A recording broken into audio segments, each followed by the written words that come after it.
क्या अगर ये कोई डिफेक्टिव प्रोडक्ट नहीं है तो बताओ आखिर ये क्या है। ये सुनने के बाद उसकी माँ भी काफी हैरान थी और उसके मुंह से कोई शब्द ही नहीं निकल रहा था। जिसके बाद वो उससे पूछती कि आखिर इस तलवार को कौन इस्तेमाल कर रहा था। सिसिलिया उसे बताती है कि और कौन, मेरा लड़का करेगा और कौन करेगा। ये सुनकर वो कहती है कि अच्छा ये वही लड़का है जो कि तुम्हारे पीछे खड़ा हुआ है। सिसिलिया उसे गुस्से में कहती है कि अपने जबान को संभालो, ये एक ऐसा जीनियस है जो कि आगे चलकर रगनार के ऊपर रूल करने वाला है। जिसके बाद थियो भी अपने आप को इंट्रोड्यूस करते हुए बताता है और कहता है कि ये मेरे लिए गर्व की बात है कि मैं बैंक को इस वर्कशॉप की जो मास्टर है उससे इस तरीके से मिल रहा हूँ। ये सुनकर वो कहती है कि ठीक है, मैं पहले तुम्हारे बारे में जान चुकी हूँ और तुमने तुम्हारे लड़के को काफी अच्छी तरीके से पाला है। जिसके बाद वो उससे आगे कहती है कि हम लोग फिर से टॉपिक पर आते हैं और क्या तुम सच में वही हो जो कि इस तलवार को इस्तेमाल कर रहा था। ये सुनकर वो थोड़ा सा हिचकिचाते हुए उससे कहता है कि बिल्कुल, पर सिसिलिया उसके ऊपर चिल्लाते हुए कहती कि मैंने आपसे क्या कहा, ये एक डिफेक्टिव प्रोडक्ट है। पर काइरिस अभी काफी ज्यादा हैरान थी और वो थोड़ा सा सोचने के बाद कहती है कि हमें इसके ऊपर काफी लंबी बात करनी होगी, इसलिए मेरे पीछे पीछे अंदर चलो। और अंदर जाते हुए थियो अपनी माँ से पूछता है कि आखिर आप इस डीमन क्राफ्टमैन से किस तरीके से रिलेटेड है। ये सुनकर वो कहते हैं कि ये बिल्कुल एग्जैक्टली जैसे तुमने सुना है वैसा ही है। ये सुनकर थियो थोड़ा सा कंफ्यूज होते हुए कहता है तो क्या सच में ये आपकी मॉम है। वो कहती है कि शायद तुमने इसके बारे में सुना नहीं होगा क्योंकि मैंने पास्ट में केवल थोड़ा बहुत ही इसके बारे में कहा है, पर ये केवल 6 महीने के लिए था और ये मेरी फ्रॉस्ट मॉम है जिसने मेरी केयर करी थी। ये सुनकर वो थोड़ा सा कंफ्यूज था और वो कहता है क्या ये इनकी फ्रॉस्टर मदर है। और मेरी माँ को वो हर एक चीज काफी ज्यादा प्यारी होती है जिनको वो काफी ज्यादा खूबसूरत लगती है, यहाँ तक वो किसी तरीके की ज्वेलरी हो, म्यूजिक हो, थिएटर हो या फिर किसी तरीके का इंसान हो।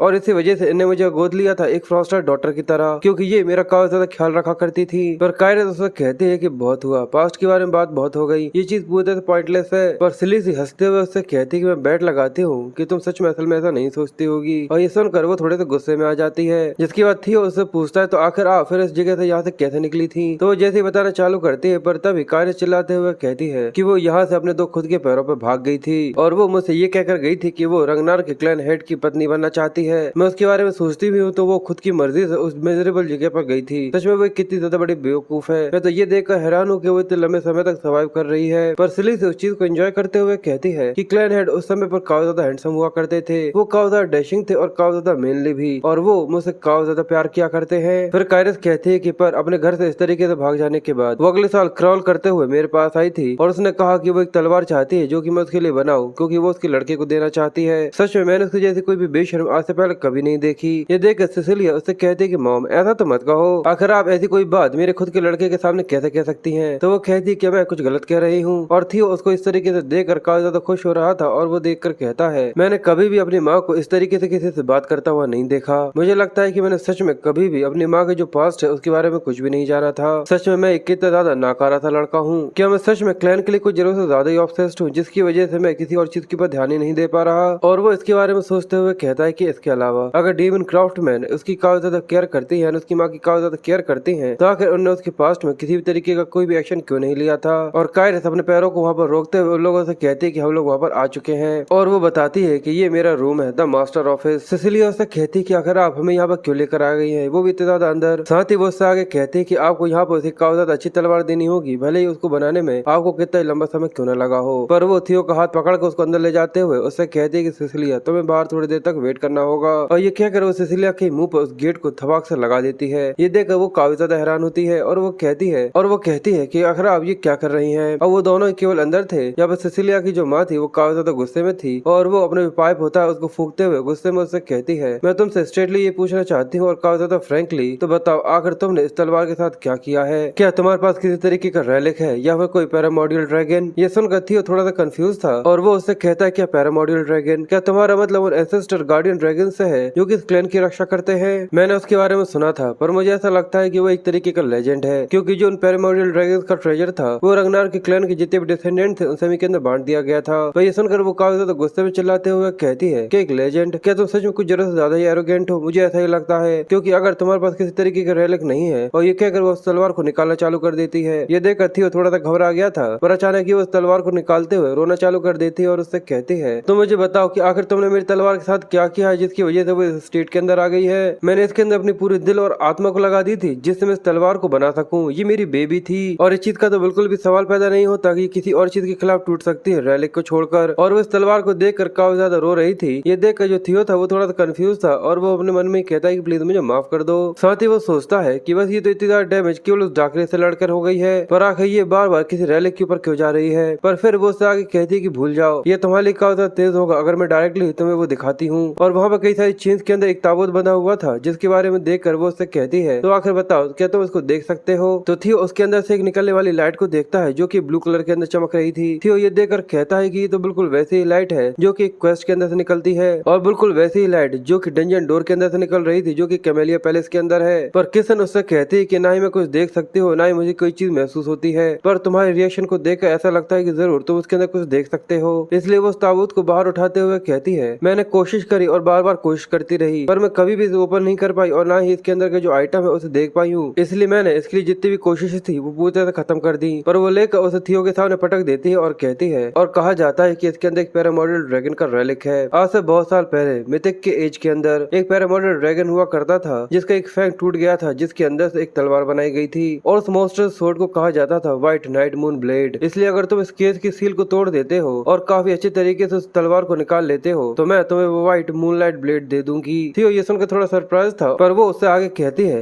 पर इसके प्रोसेस में गलती से तुम यहाँ पर अपनी जान भी गवा सकते हो, तो बताओ क्या तुम इसे ट्राई करना चाहोगे? थियो ये सुनकर थोड़ा सा घबराया हुआ था पर फिर वो मुस्कुराते हुए कहता है, क्या फिर वो तलवार मेरी होगी? जिसके बाद हमें द व्हाइट मूनलाइट ब्लेड के बारे में बताया जाता है। ये तलवार ब्लैक स्नो के लीडर की थी जो कि 9 ड्रैगन्स में से एक था जिसका नाम ब्लैक ड्रैगन हुआ करता था। पर केवल कुछ ही ऐसे लोग हैं जिनको ये पता है कि आखिर वो तलवार किस तरीके की दिखती है, क्योंकि ज्यादातर लोग जो कि उस तलवार को लेने की कोशिश करते थे या फिर उसे देखते थे वो लोग मारे जाते थे या फिर गायब हो जाते थे। पर सबके अलावा काफी ज्यादा कंसंट्रेशन के बाद आखिरकार मैंने मूनलाइट का जो ट्रू फॉर्म था उसको देख लिया था। डार्क ड्रैगन उससे कहता है कि तुम सच उस चीज को देख सकते हो। मैंने बिल्कुल सही कहा ना? पर थियो थोड़ा सा कंफ्यूज था कि आखिर ब्लैक ड्रैगन ने उसे जिंदा क्यों छोड़ दिया था और वो उससे कहता है कि ऐसा लगता है कि मैं काफी ज्यादा बड़ी मुसीबत में हूँ, क्यों ऐसा नहीं लगता? और थियो उस तलवार को देखते हुए कहता है कि ये ब्लैक ड्रैगन की व्हाइट मूनलाइट सोर्ड है और असल में ये एक पैरामॉडल ड्रैगन का रेलिक है। मैं ब्लैक ड्रैगन से आज से 4 साल के बाद मिलने वाला हूँ। तो उससे पहले किर्सन अभी तक उस तलवार को अपने पास रखे हुए है और वह अभी भी उससे कह रही थी, तो बताओ आखिर क्या तुम्हारा क्या ख्याल है, क्या तुम ऐसा करना चाहोगे? और थियो इस सब के बारे में सोचकर काफी ज्यादा खुश होता है और कहता है, हाँ अब ये तलवार मेरी होगी। और वो उस बॉक्स के ऊपर वैसे ही की होल देखता है जैसा कि उस डोर के ऊपर बना हुआ था जो कि कैमेलिया पैलेस के अंदर है और ये देखकर वो समझ जाता है कि ये द ब्लू की है जो कि यहाँ पर लगने वाली है। किसन भी उसको देख कर थोड़ी सी कंफ्यूज थी कि इसके पास एक की है और जैसे वो सील के अंदर चाबी को लगाकर उसको घुमाता है अचानक ही जो उसके ऊपर लगी हुई चेन्स थी वो वहाँ पर टूट जाती है। थियो ये देखकर थोड़ा सरप्राइज था और किसन काफी ज्यादा हैरान थी। जिसके बाद अचानक ही वो खुलता है और उसके अंदर काफी ज्यादा डार्क एनर्जी निकलना चालू हो जाती है। ये देखकर वो कहता है कि आखिर ये क्या है, आखिर अचानक यहाँ पर क्या हो रहा है? और अचानक ही जो उसका पूरा पूरा विजन होता है वो पूरी तरह से ब्लैंक हो जाता है और स्किन पूरी तरह से ब्लैंक हो गई थी। पर अचानक ही उसे अपनी आंखें खुलती हुई दिखती हैं और वो अपने आप को फिर से उसी सीन में देखता है जहाँ पर जो रोज पैलेस था वो पूरी तरह तबाह हो गया था। ये देखकर वो कहता है कि आखिर मैं फिर से यहाँ पर कैसे आ गया? जिसके बाद उसके सामने फिर से वही सीन आ जाता है जहाँ पर रेंडॉन उसके बालों को पकड़ा हुआ था और एक तलवार ने उसकी माँ को मार दिया था और उसके सामने उसकी वहाँ पर माँ पड़ी हुई थी जिसके अंदर जान नहीं बची थी। ये देखकर वो कहता है कि हाँ मैं तो इसके बारे में भूल गया था, मैं सच में काफी ज्यादा कमजोर हूँ, पर यही तो वजह है जिसकी वजह से मुझे बहुत ज्यादा पावर की जरूरत है, इतनी पावर जिससे मैं रेंडॉन को हरा सकूं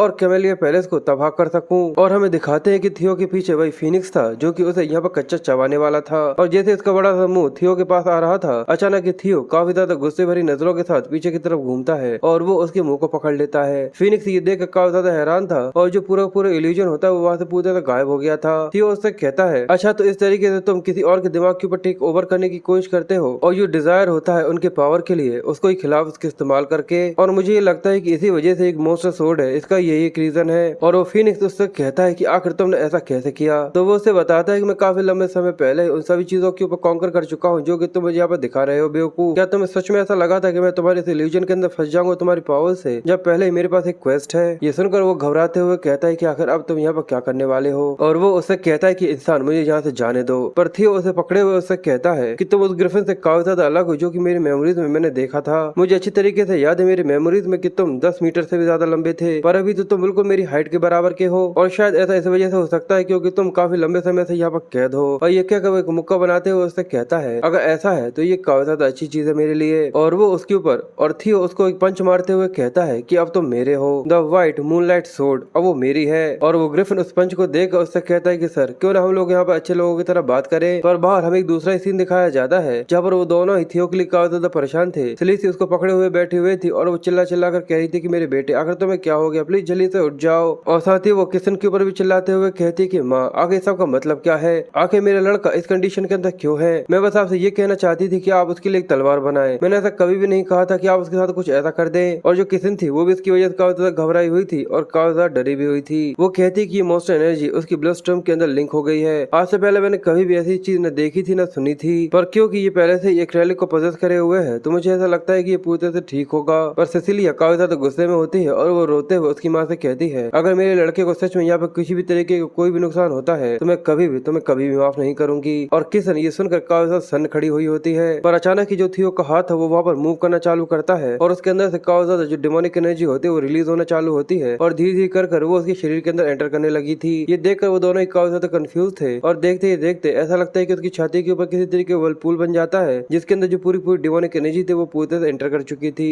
उसकी माँ उसको देखकर काफी ज्यादा घबरा रही थी और वो बार बार उसे आवाज दे रही थी, पर थोड़ी ही देर में जो उसकी आंखें होती है वो फिर से नॉर्मल हो जाती हैं और अचानक ही वो उठने लगा था। ये देखकर जो उसकी माँ होती है वो थियो के लिए काफी ज्यादा खुश होती है और वो रोते हुए उसके गले लग जाती है और उसको इस तरीके से रोता हुआ देखकर थियो उससे कहता है, मुझे ऐसा लगता है कि मैंने आपको काफी ज्यादा चिंता में डाल दिया था, पर मैं पूरी तरह से ठीक हूँ, आपको इस तरीके से घबराने की जरूरत नहीं है। और जो थियो का सिस्टम होता है वो उसे कांग्रेचुलेट करते हुए बताता है क्योंकि उसने ग्रिफिन को हंट कर लिया है, सिनेरियो के सेकंड क्वेस्ट को भी कंप्लीट कर लिया है। और उसे इस तरीके से देखकर जो बेचारी किसन होती है उसकी भी सांसों में सांस आ जाती है। और अब थियो ने व्हाइट मूनलाइट सूट की जो ओनरशिप थी उसे पूरी तरह से ओनर कर लिया था और उसको देखकर कहता है कि मैं काफी ज्यादा लकी था। उस ग्रिफिन को हराना काफी ज्यादा आसान था क्योंकि वो अभी अभी अनलीश हुआ है और इसके अलावा जो उसका साइकोलॉजिकल वॉरफेयर था वो मेरे ऊपर काम नहीं करा। जिसके बाद सिस्टम उसे आगे बताता है कि जो उसकी व्हाइट मूनलाइट सूट है उसकी डिमोनिक एनर्जी को एब्जॉर्ब करने की वजह से जो उसकी मैजिकल पावर है वो काफी ज्यादा बढ़ चुकी है और जो उसकी मैजिकल पावर थी वो इतनी ज्यादा बढ़ चुकी थी कि वो 200 को भी सरपास कर चुकी थी। इसकी वजह से उसके अंदर से मैजिक ओवरफ्लो होना चालू हो जाता है और वो उसे बताता है कि उसने यहाँ पर अपनी मैजिकल पावर्स से डिवाइनिटी को गेन कर लिया है। और थियो ये देखकर कहता है कि जो मेरी मैजिकल पावर्स है वो इतनी ज्यादा बढ़ गई है कि वो एक हाई रैंकिंग सोर्समैन के लेवल पर पहुंच चुकी है। पर साथ ही थियो थोड़ा सा परेशान होते हुए कहता है कि काफी ज्यादा शर्म की बात है कि मैं अपनी मैजिकल पावर को अभी इस्तेमाल नहीं कर सकता, मुझे अपने आप को तब तक होल्ड बैक कर रखना होगा जब तक मेरी अवेकनिंग सेरेमनी कंप्लीट नहीं हो जाती। किसन उससे कहते हैं कि तुमने एला को सच में काफी ज्यादा सरप्राइज कर दिया था और उसके सक्सेस के लिए उसको कांग्रेचुलेट भी करती है। थियो कहता है कि तुम अपने प्रॉमिस को यहाँ पर पूरा करने वाली हो ना, तो वो उससे कहती है कि तुम्हें ये नहीं पता कि एल्फ्स कभी झूठ नहीं बोलते। पर अचानक जो तलवार होती है वो पर शेक करना चालू कर देती है। थियो ये देखकर थोड़ा सा कंफ्यूज था और वो उसे बताती है कि यहाँ पर डिफॉल्ट हो रही है। थियो ये सुनकर काफी गुस्से में कहता है, यार तुम मुझसे ये कहना चाहती हो कि ये अभी भी मुझे अपना मास्टर नहीं मानती। तो वो उसे कहती कि नहीं नहीं, असल में ऐसा नहीं है, असल में ये यहाँ पर 100 साल से भी ज्यादा ट्रैप होने की वजह से काफी सफोकेटेड सा महसूस कर रही है, पर अब ये आखिरकार इस दुनिया के अंदर रिलीज हो चुकी है, इसलिए ये चाहती है कि जो इसके अंदर जितनी फ्रस्ट्रेशन है वो उसे पूरी तरह से बाहर निकाल दे। इसलिए किसन उसे एक दीवार दिखाते हुए कहती है, क्यों ना तो उस तलवार को उस दीवार के ऊपर स्विंग करो। थियो थोड़ा सा घबराया हुआ उससे पूछता है कि ये ठीक होगा, तो वो उससे कहता है कि तुम तो यहाँ पे बेमतलब ही डर रहे हो, भले ये मूनलाइट सोडी क्यों ना हो। उसे अगर एक बच्चा भी घुमाता है जिसकी अवेकनिंग सेरेमनी अभी पूरी नहीं हुई है तो आखिर वो किस तरीके से वर्कशॉप को डैमेज कर सकता है। पर ये सुन थियो को काफी ज्यादा इरिटेटिंग सा महसूस हो रहा था, इसलिए वो उसे कहता है तो चलो ठीक है। साथ ही वो सोचता है क्योंकि मैं अपने ड्रैगन हार्ट को कभी भी छुपा सकता हूँ जब भी मैं चाहूँ, इसलिए क्यों ना इस अपॉर्चुनिटी का इस्तेमाल करते हुए मूनलाइट सोड को इस्तेमाल कर देखूं कि आखिर वो किस तरीके से कमाल करती है और मैं अपने मैजिकल पावर को भी इस्तेमाल कर देखता हूँ। इसलिए वो उस दीवार की तरफ आगे बढ़ना चालू करता है और साथ ही वो उससे कहता है कि प्लीज मुझे माफ करना अगर यहाँ पर कुछ हो जाता है। और जैसे ही उस तलवार को रिलीज करता है उसकी एक आंख डिमोनिक हो जाती है और अब इसकी वजह से थियो के अंदर से काफी ज्यादा माना और डिमोनिक एनर्जी निकलना चालू हो गई थी, जिसका प्रेशर काफी ज्यादा तेज होता है। और किसन ये देखकर थोड़ी सी हैरान हो गई थी और उसके चेहरे पर ये चीज साफ साफ दिखाई दे रही थी और अचानक ही वो उससे कहती कि रुक जाओ, पर अब इस चीज में काफी ज्यादा देर हो चुकी थी क्योंकि थियो ने अपने सिंगल अटैक यानी सिंगल फ्लैश को इस्तेमाल कर लिया था।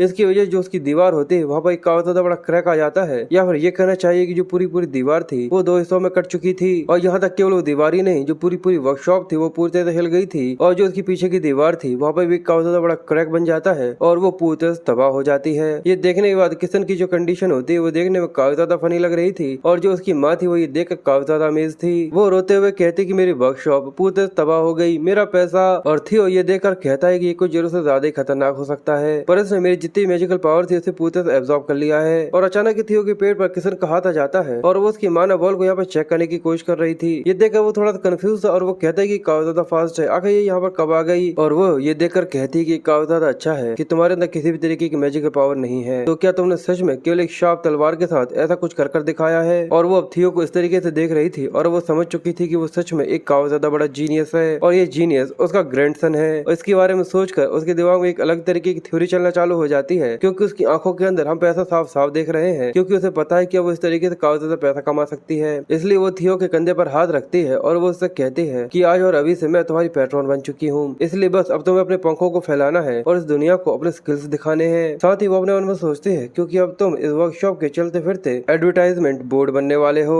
थियो ये सुनकर काफी ज्यादा हैरान था और यहाँ तक थियो की माँ भी ये सुनकर थोड़ी सी हैरान होती है, पर फिर वो अचानक ही कहती है कि मुझे तुम्हारे आंखों में साफ साफ ऐसा दिखाई दे रहा है। ये सुनने के बाद किसन काफी हैरान हो जाती है और थियो को भी समझ में आ जाता है कि आखिर असल में वो यहाँ पर क्या करने की कोशिश कर रही थी। जिसके बाद अब वो लोग उस वर्कशॉप के बाहर आ जाते हैं और अब थियो और सिसिलिया वहाँ से जा रहे थे, इसलिए वो उन्हें गुड बाय कर रहे थे। और जो किसन होती है वो उन लोगों को वहाँ से जाता हुआ देख रही थी और वो काफी ज्यादा खुश थी क्योंकि उसके पास दो ऐसी बड़ी बड़ी चीजें थी जिनको देखकर उसे काफी ज्यादा मजा आ रहा था। और वो कहती है कि ये सब उस थियो ने दिया है उसकी वॉल को रिपेयर करने के लिए, इसकी वजह से वो काफी ज्यादा खुश थी। और वो कहती है कि एक डाकरे की लूट जरूर उसने एक रैली को ऑब्टेन करते समय एक्वायर किया होगा और वो मेरी लड़की है और सच में उसने काफी ज्यादा कमाल के लड़के को पैदा किया है। और ये सब सोचते हुए किसन जैसे अंदर जा ही रही होती है पर अचानक ही उसे काफी ज्यादा भारी आवाज महसूस होती है और वो कहता है कि काफी लंबा समय हो गया डीमन क्राफ्टमैन। ये सुनकर वो थोड़े से गुस्से में आ जाती है और जैसे पीछे की तरफ देखती है तो उसे सूखे से पेड़ के ऊपर एक काला सा क्रो बैठा हुआ दिख रहा था। उस काले से कौवे को देखकर वो उससे कहती है कि आखिर तुम यहाँ पर क्या कर रहे हो। और वो देखने में सच में काफी ज्यादा डरावना सा लग रहा था और इसको देखकर मैं ये कह सकता हूँ कि शायद ये जरूर डार्क ड्रैगन का भेजा हुआ है। जिसके बाद हमें अवेकनिंग सेरेमनी के 5 दिन पहले का सीन दिखाया जाता है कि थियो एवलिन के साथ काफी ज्यादा इंटेंस ट्रेनिंग कर रहा था और वो दोनों एक दूसरे के साथ अपनी तलवार टकराने में लगे हुए थे। वो लगातार एक दूसरे के साथ स्वॉर्ड बैटल्स कर रहे थे और ऐसे ही इस चीज को वो काफी ज्यादा एंजॉय भी करते हैं। एवलिन उससे कहते हैं कि जो तुम्हारा स्वॉर्ड प्ले है वो पहले से काफी ज्यादा स्ट्रॉन्गर और जो स्विफ्ट से वो काफी ज्यादा अच्छे हो गए हैं। थियो कहता है कि काफी ज्यादा बड़े से रिलीफ है क्योंकि अगर एवलिन मेरे बारे में ऐसा कुछ सोचती है और वो मुझे इस तरीके से प्रेज करती है। और उसके जितने भी सपोर्टर्स थे वो सभी भी ये देखकर काफी ज्यादा हैरान थे और वो कहते हैं कि केवल 6 महीने हुए हैं जब से थियो पहले से काफी ज्यादा बदल चुका है और अब ये इतना ज्यादा स्ट्रॉन्गर बन चुका है कि ये एवलिन को पीछे की तरफ धकेल सकता है। और इस सबसे बड़ी बात तो ये है कि अगर ये आज ही अपने मैजिक को अवेकन कर लेता है तो ये एक मॉन्स्टर का जन्म होगा जो कि काफी ज्यादा खतरनाक और काफी ज्यादा भयानक होगा। और अब वो लोग अपनी ट्रेनिंग खत्म कर लेते हैं और एवलिन उससे कहती है कि तुमने सच में यहाँ पे काफी ज्यादा अच्छा काम किया है और क्या तुम अवेकनिंग सेरेमनी के अंदर वैलेडिटोरियन बनने के बारे में एम कर रहे हो। अगर ऐसा है तो मुझे तुम्हारे सक्सेस के लिए प्रेयर करने चाहिए। ये सुनकर थियो मुस्कुराते हुए उससे कहता है कि शुक्रिया, ये सारा का सारा काम तुम्हारी वजह से तो हुआ है, इसलिए तुम्हारा बहुत बहुत शुक्रिया एवलिन। और ये याद रखना अगर मैं एक एवलेटर बन जाता हूँ तो मैं तुम्हारा नाम जरूर मेंशन करूंगा उस स्पीच के अंदर जो कि मैं सभी लोगों के सामने दूंगा। ये सुनकर वो हैरान हो जाती है और उससे कहती क्या आखिर तुम ऐसा क्यों करोगे। पर बाकी जो बच्चे थे वो सभी ये सुनने के बाद उनकी आंखें चमकना चालू हो जाती है और वो सभी कहते हैं कि मुझे भी करना, मुझे भी मेंशन करना यंग मास्टर। ये सुनकर वो मुंह बनाते हुए कहता है कि सच में पॉपुलर होना काफी ज्यादा टफ होता है। जिसके बाद वो लोगों से आगे कहता है कि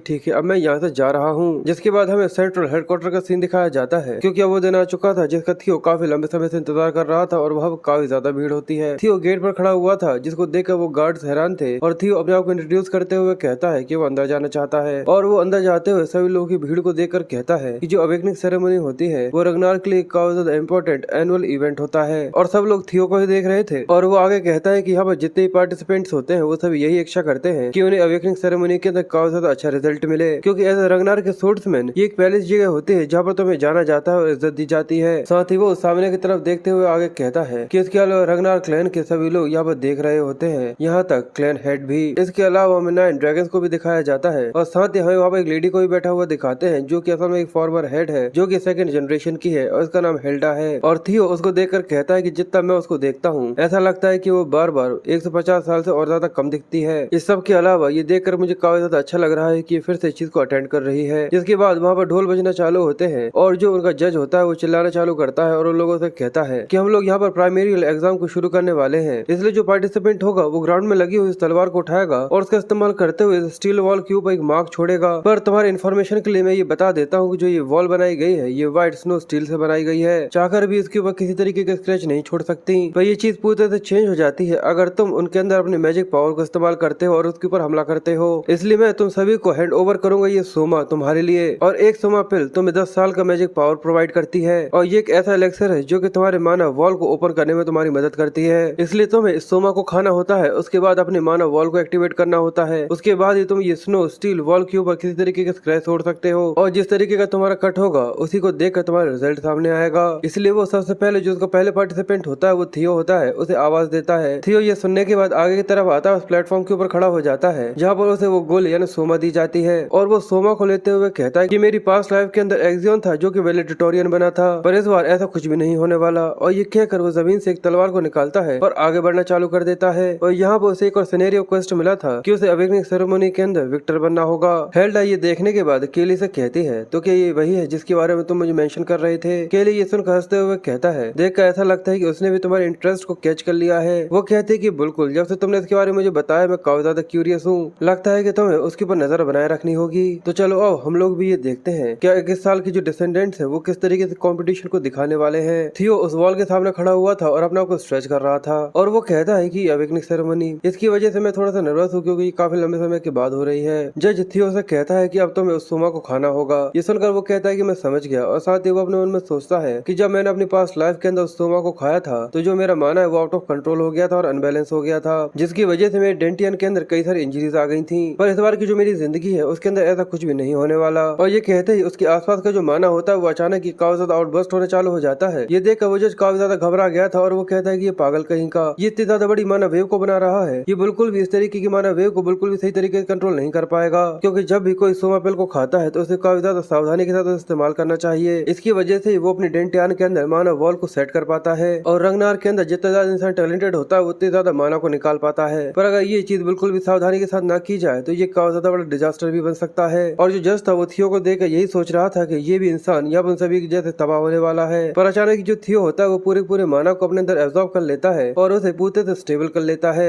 इसकी वजह से उसके आसपास एक माना का डोम बन चुका था जिसको उसने काफी ज्यादा अच्छे तरीके से स्टेबल कर लिया था। जज ये देखने के बाद काफी ज्यादा हैरान था और वो कहता है क्या उसने इसे इंड्योर कर लिया। और अब थियो भी उसे पूरी तरह कंट्रोल करने के बाद काफी खुश था और वो कहता है कि आखिरकार अब मेरे पास ड्रैगन हार्ट और माना वॉल दोनों ही है। इसके अलावा साथ में ये काफी ज्यादा डिसहार्टनिंग भी है क्योंकि मेरी पिछली लाइफ के अंदर ऐसा बिल्कुल भी नहीं हुआ था, पर इस बार मैंने इसको काफी ज्यादा आसानी के साथ सक्सेस कर लिया। पर अब इस सब के अलावा मुझे पूरी तरह से ऑफिशियली अलाउ है कि मैं माना को इस्तेमाल कर सकता हूँ। और अब चलो अपने थोड़े से माना को इस्तेमाल कर देखते हैं। और ये कहकर वो जैसे अपनी तलवार को घुमाकर उसके ऊपर माना को पोर करता है उसके अंदर से काफी ज्यादा इंटेंस माना निकलता है और जो वेव होती है वो काफी ज्यादा खतरनाक होती है। और वो कहता है कि मुझे पूरी तरह से अपने आप को रिप्लेनिश करने के लिए इसे पूरी तरह से बाहर निकालना होगा। और वो जो स्ट्राइक लगाता है उसके पीछे हम एक काफी ज्यादा बड़े ड्रैगन को दिखाते हैं जैसे कि वहाँ पे एक ड्रैगन समन हो गया हो। सभी लोग ये देखने के बाद काफी ज्यादा हैरान होते हैं और जो ड्रैगन होता है वो सीधे जाकर उस दीवार से टकराता है और उसके ऊपर काफी ज्यादा गहरा और काफी ज्यादा खतरनाक सा क्रश लग गया था। एक्सियन भी ये देखने के बाद थोड़ा सा कंफ्यूज होता है क्योंकि उस दीवार के ऊपर कितना ज्यादा बड़ा कट लगा था जैसे कि वो पूरी दीवार केवल टच करने के बाद वहाँ पे नीचे गिर जाएगी और वो जो साइज था वो काफी ज्यादा बड़ा था।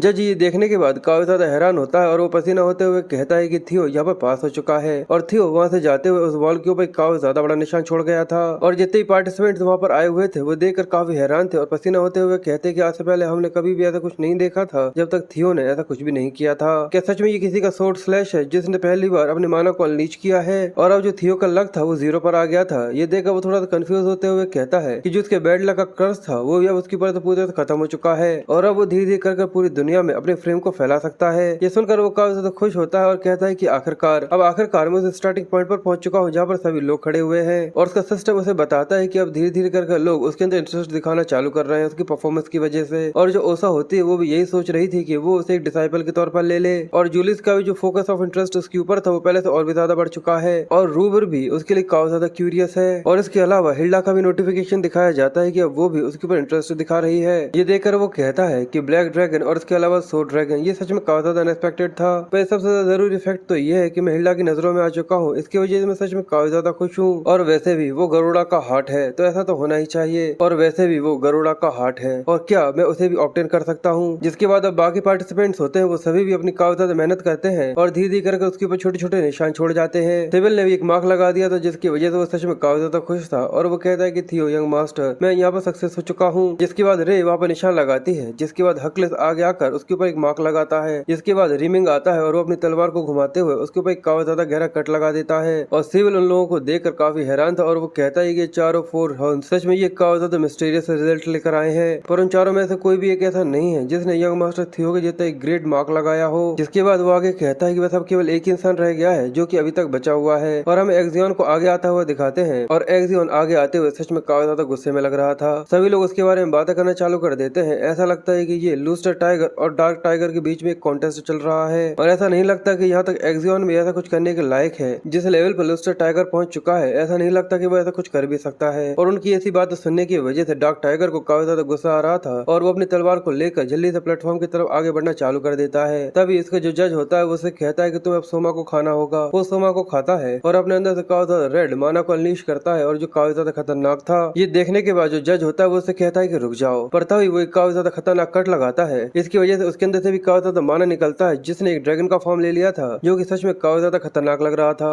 और जैसे ही वो अपना हाथ आगे की तरफ बढ़ाते हुए उसके ऊपर कट लगाता है तो वहाँ पर भी एक काफी ज्यादा गहरा कट लग गया था। और ये देखने के बाद जज भी काफी ज्यादा हैरान था और वो कहता है, सच में उन लोगों ने आज मुझे कई बार सरप्राइज किया है। और जो मार्क होता है वो बिल्कुल उसके क्रॉस में लगा हुआ था, जो कि देखने में बिल्कुल उसके आइडेंटिकल लग रहा था। ऐसा लग रहा था कि दोनों मार्क एक किसी इंसान ने लगाए हैं। और अब एक्सियन भी यहाँ पर पास हो गया था और सभी लोग ये देखकर बहुत ज्यादा हक्के बक्के रह गए थे। वो कहते हैं कि ये बिल्कुल आइडेंटिकल लग रहा है और आखिर कौन यहाँ पर जीता है। और अगर अब कुछ ऐसा ही है तो केवल प्रसाद ग्रेडी है जो कि यहाँ पर ये बता सकते हैं कि आखिर यहाँ पर कौन जीता है। जिसके बाद अब ये कॉम्पिटिशन यहाँ पर खत्म हो गया था और जो जज होता है वो ड्रम बजाते हुए उन लोगों से कहता है कि जो हमारी अवेकनिंग सेरेमनी की जो फर्स्ट स्टेज थी वो यहाँ पर खत्म हो चुकी है और सभी लोगों ने काफी ज्यादा अच्छा काम किया। और मैं साल के बच्चों को देखकर काफी ज्यादा सेटिस्फाई हूँ जिन लोगों ने काफी ज्यादा कमाल के रिजल्ट लेकर आए हैं। और जो लोग यहाँ पर पास हो चुके हैं वो अवेकनिंग सेरेमनी के सेकंड स्टेज के लिए वो 4 दिनों के बाद वापस यहाँ पर आएंगे। जिसके बाद अब वो यहाँ पर रैंक्स को अनाउंस करने वाला होता है, जिसके लिए सभी लोग यहाँ पर वेट कर रहे थे। और इसकी वजह सभी लोग काफी ज्यादा सरप्राइज थे और सभी लोगों के दिल दहक रहे थे। और ये सुनने के बाद सभी लोगों की सांसें यहीं पर रुक चुकी थी और सब लोग केवल यही जानना चाहते थे कि आगे यहाँ पर कौन जीता है। जिसके बाद वो लोगों को बताना चालू करता है कि इस साल की जो अवेकनिंग सेरेमनी के अंदर फर्स्ट स्टेज के अंदर जो जीता है वो आखिर कौन है। और यहीं पर उन दोनों के बीच में काफी ज्यादा कॉम्पिटिशन से दिखाया जाता है जहाँ पर उन दोनों की आंखें काफी ज्यादा सीरियस लुक दे रही थी।